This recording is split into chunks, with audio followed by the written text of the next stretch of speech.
I don't understand Vindicator on so many levels. I'd really love someone from ANET to come down here and explain their thought process behind, well, everything actually. You know, unironically, that would be really cool content for them to make. Anyway, that's extremely besides the point.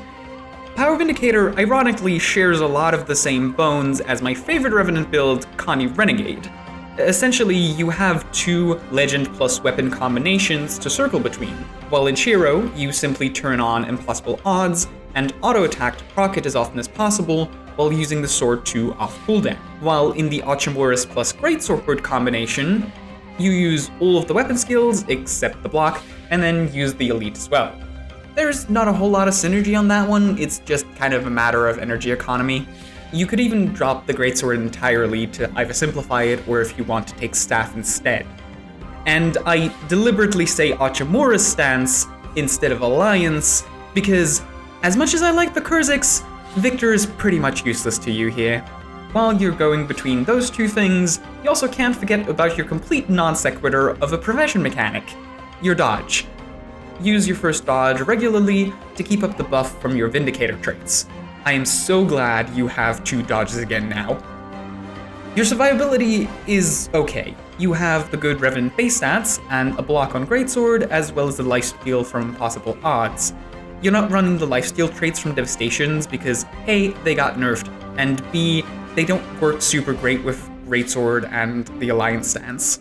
But if you want some extra, thanks to Roiling Mists, you can make great use of the Dragon's Gear for some extra health if you use something like Eagle Runes. As for utility, you barely have any.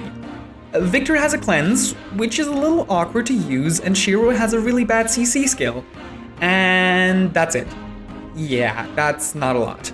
At least you have some good slot-ins to use, with the aforementioned Staff for an incredibly good CC skill, as well as Jalis for really good stab, and Ventari for the permanent projectile block, as well as some cleanse.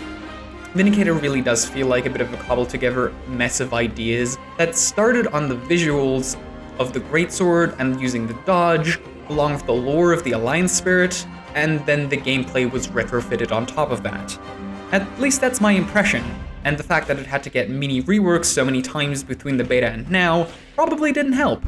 It does currently have the highest damage ceiling of any Power Revenant build, and that's kind of its main benefit. So if you're looking for that, this is the pick.